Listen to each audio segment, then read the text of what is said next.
हाय दोस्तों, आज आप सभी को मेरा चैनल में मेरे तरफ से प्यार भरा नमस्कार। तो मैं आज लीवर के नीचे हिस्से में जो गॉलब्लैडर स्टोन होता है और गॉलब्लैडर स्टोन से क्या क्या सिम्टम पैदा होता है और गॉलब्लैडर स्टोन को हम लोग कैसे डायग्नोसिस करते हैं और गॉलब्लैडर स्टोन से हम लोग कैसे छुटकारा पाते हैं, उसके बारे में हम लोग चर्चा करेंगे। तो गॉलब्लैडर एक्चुअली एक हॉलो पीआर शेप्ड ऑर्गन है।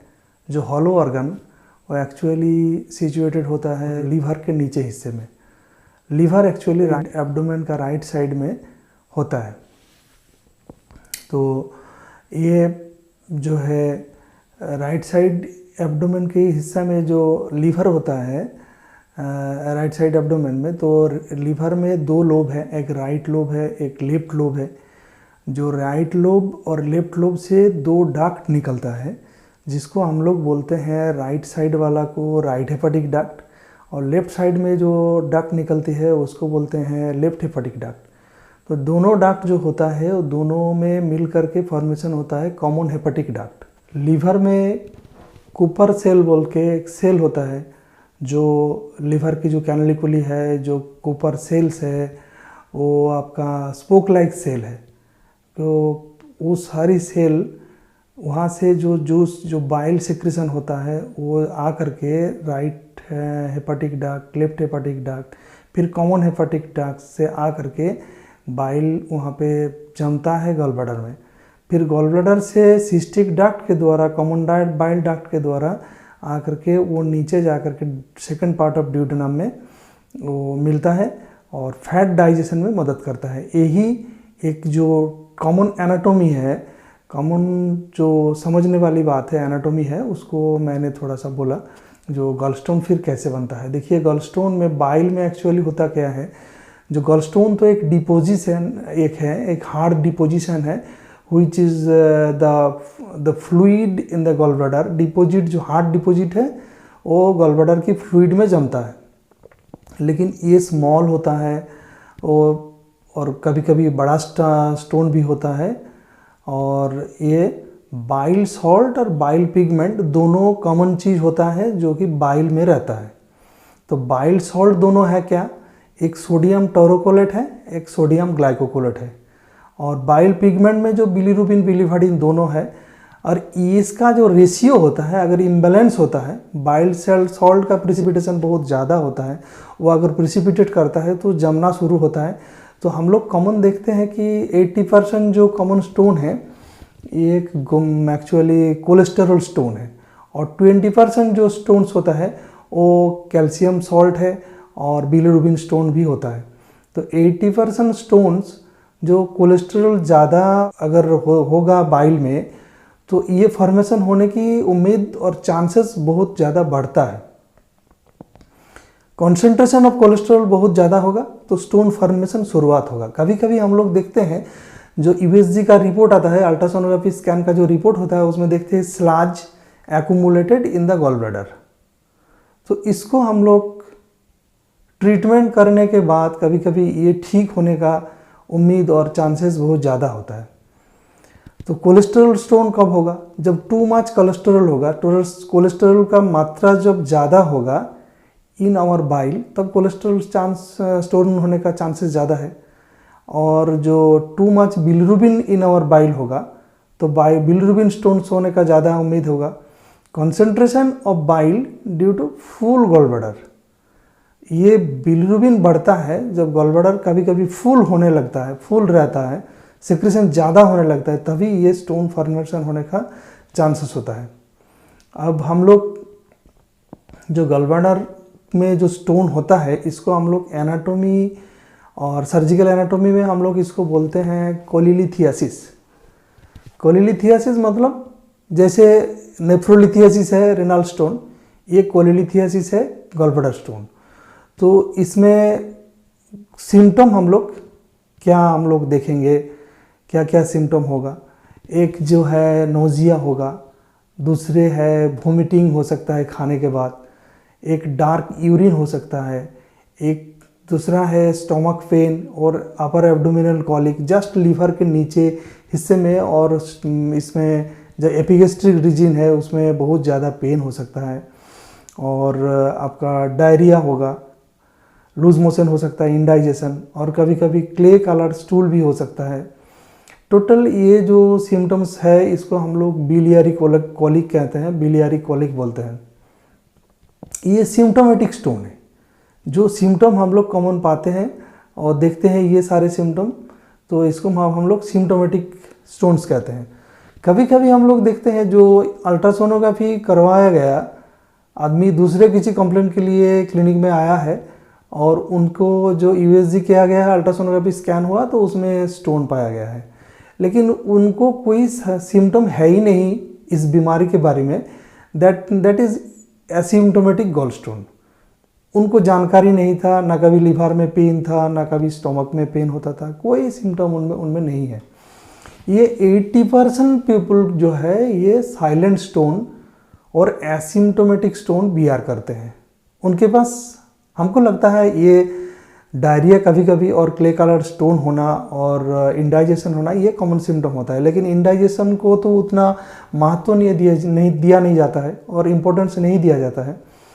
और complication of long term risk क्या है? When gall bladder gall stone block in the duct, जब इस डक्ट में जो गॉल ब्लैडर को डक्ट जो है, जैसे सिस्टिक डक्ट के नीचे जो कॉमन बाइल डक्ट है, उसमें अगर बाइल मूवमेंट को गॉल ब्लैडर में रोक देता है, स्टॉप कर देता है, तो इट कैन कॉज इन्फ्लेमेशन और infection in the gall bladder. अगर मान लीजिए सिस्टिक डक्ट हो करके जो कॉमन बाइल डक्ट में जो बाइल जा रहा है, पित्त जो जा रहा है सर्कुलेट हो करके, वो नहीं जा रहा है, तो वो एक्यूट कॉलिसिस्टाइटिस का सिम्टम पैदा कर सकता है। ये जब एक्यूट कॉलिसिस्टाइटिस होगा तो उस टाइम क्या क्या सिम्टम हम लोग देखेंगे, जैसे intense pain in upper stomach, intense pain in upper abdomen, जैसे intense pain in upper stomach, mid right back, just right side का बैक में ये पेन आएगा, और फीवर हो सकता है, चिल रह सकता है, एपिटाइट लॉस जिसको हम लोग एनोरेक्सिया बोलते हैं वो हो सकता है, नोजिया और वॉमिटिंग। ये सारे जो सिम्टम है ये एक्यूट कॉलिसिस्टाइटिस का सिम्टम है। Acute cholecystitis due to the obstruction of bile movement from gall bladder, इसको हम लोग कॉम्प्लिकेशन ऑफ एक्यूट कॉलिसिस्टाइटिस कह सकते हैं। अदर कॉम्प्लिकेशन क्या क्या हो सकता है, जैसे जॉन्डिस हो सकता है। जॉन्डिस होने से हम लोग क्या देखते हैं, अगर गॉल ब्लैडर में स्टोन है, एक्यूट कॉलिसिस्टाइटिस का जो लक्षण है वो है प्रेजेंट, तो हम लोग देखेंगे क्या, येलो स्किन हो सकता है। जैसे हम लोग येलो स्किन कहाँ देखते हैं जो कंजाइटिवा है वो है, नेल के नीचे वो है, ये सारी जगह में हम लोग देख लेते हैं कि जॉन्डिस का सिम्टम है या नहीं। फिर कॉलिसिस्टाइटिस, एक्यूट गॉल ब्लैडर इन्फेक्शन को हम लोग कॉलिसिस्टाइटिस बोलते हैं। और दूसरा है कोलांजाइटिस, बाइल डक्ट इन्फेक्शन को हम लोग कोलांजाइटिस बोलते हैं। पैंक्रियाटिक डक्ट इन्फ्लेमेशन हो सकता है। पैंक्रियाटिक डक्ट जो है वो लास्ट पार्ट ऑफ जो कॉमन बाइल डक्ट है, दोनों मिल करके जा करके वाटर ऑफ एम्पुला में सेकेंड पार्ट ऑफ ड्यूडेनम में ओपन हुआ है, जिसमें पैंक्रियाटिक जूस और बाइल साथ में जा करके फैट डाइजेशन में हेल्प करता है। और GB carcinoma, gall bladder carcinoma भी कभी कभी अदर कॉम्प्लिकेशन के रूप में दिखाई देता है। तो टोटल अदर कॉम्प्लिकेशन में क्या क्या आ गया, एक नंबर हुआ जॉन्डिस, दूसरा नंबर कॉलिसिस्टाइटिस, तीसरा नंबर कोलांजाइटिस, चौथा नंबर है पैंक्रियाटिक इन्फ्लेमेशन, और पांचवा नंबर हुआ गॉल ब्लैडर कार्सिनोमा। फिर इतने सारे सिम्टम जो है हम लोग देखते हैं, इस सिम्टम के टोटल बाद भी हम लोग डायग्नोस्टिक पॉइंट ऑफ व्यू अगर जाएंगे तो हम लोग गॉल ब्लैडर स्टोन के लिए क्या क्या डायग्नोसिस करेंगे। पहला है हम लोग एलएफटी करने के लिए पेशेंट को भेजेंगे लैब में, जिसको बोलते हैं लीवर फंक्शन टेस्ट। ये एक नंबर फर्स्ट डायग्नोस्टिक टेस्ट है। दूसरा नंबर हुआ ultrasound scanning of whole abdomen, दूसरा। तीसरा नंबर एब्डोमिनल सीटी स्कैन, जिसको बोलते हैं एब्डोमिनल कंप्यूटेड टोमोग्राफिक स्कैन। चौथा नंबर है gall bladder radio nucleotide scan. ये कॉमन एग्जामिनेशन है जो कि पेशेंट को करवाया जाता है। फिर हम लोग एक चीज़ करते हैं जिसको बोलते हैं ERCP, कभी ज़रूरत पड़ा तो फिर इमरजेंसी में, जिसको बोलते हैं endoscopic retrograde cholangiopancreatography. It helps to look at the problem in the bile and pancreatic duct. ERCP कभी कभी करना ज़रूरत पड़ता है। अब फिर हम लोग दवाई क्या क्या देंगे और किसकी मेडिसिन कब ज़रूरत पड़ती है आपको ये बताते हैं हम। जैसे ERCP करने के बाद कभी कभी स्टोन ठीक नहीं होता तो लैप कोली का सर्जिकल व्यू में मदद ले लिया जाता है। लेकिन हमारे में ये दवाइयाँ हैं जो होम्योपैथी सिस्टम के ज़रिए हम लोग दवाई ले सकते हैं। जो एक्यूट सीवियर पेन है ये होम्योपैथी में हमको लगता है सबसे ज़्यादा कंट्रोल किया जा सकता है और होता भी है। जैसे आपका बेलाडोना हुआ एक नंबर, दूसरा नंबर कार्डुआस मैरिनस, तीसरा नंबर बारबरिस वल्गारिस, चौथा नंबर चाइना, पांचवा नंबर लाइकोपोडियम, छठा नंबर कुलिस्टेरिनम 3X, सातवां नंबर फेल्टाउरी। कोई भी दवाई हो सकता है, ऐसी बात नहीं है कि मैं जो दवाई कह रहा हूँ यही दवाई पक्की है, इसके बाद कोई दवाई नहीं लगेगी, ऐसी बात नहीं है। होम्योपैथी सिस्टम जो है ये सिम्टोमेटिक आधार पर क्या पेशेंट की जो स्टेट होगी, जिस स्टेट ले करके आपके पास आएंगे। कैलकेरिया कार्ब कभी अच्छी दवाई है जो कि गॉल ब्लैडर स्टोन में बहुत अच्छा अहम रोल निभाता है। और मैंने अपने प्रैक्टिस की लाइफ में फास्फोरस को, लाइकोपोडियम को, लैकेसिस को, चाइना, ये सारी दवाई को काफ़ी मैंने इस्तेमाल किया हूँ और कुछ केसेस में बहुत अच्छे रिजल्ट आया है। तो मैं भी उम्मीद करता हूँ कि आप लोग गॉल ब्लैडर स्टोन के बारे में जानिए और गॉल ब्लैडर स्टोन में क्या क्या सिम्टम होता है। उस घबराहट की स्थिति में ये चीज़ को जान करके आप लोग मन में तसल्ली पैदा कर सकते हैं कि ये बीमारी यही है।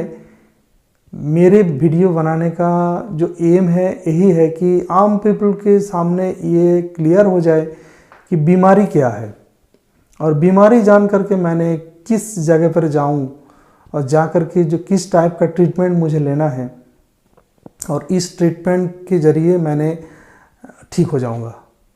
कि गॉल ब्लैडर स्टोन ऐसी कोई बड़ी बीमारी नहीं है जिसको हमेशा ऑपरेशन में ही जाना पड़ेगा, ऐसी बात भी नहीं है। अगर स्लाज हुआ, अगर छोटे मोटे स्टोन हुआ तो दवाई में काफ़ी अच्छी रिलीफ हो सकती है। अगर बड़े स्टोन भी है तो अगर धीरज रख करके दवाई लिया जाएगा तो उसको ठीक किया जा सकता है।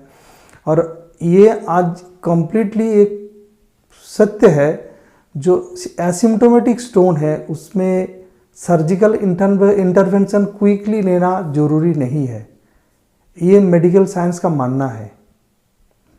तो आप लोग मेरी वीडियो को ज़रूर देखिए और ये जान करके अगर सभी के पास इतना नॉलेज होगा तो मेरे को बहुत ज़्यादा खुशी होगी। और आगे भी आप लोग मेरा वीडियो देखते रहिए। Thank you.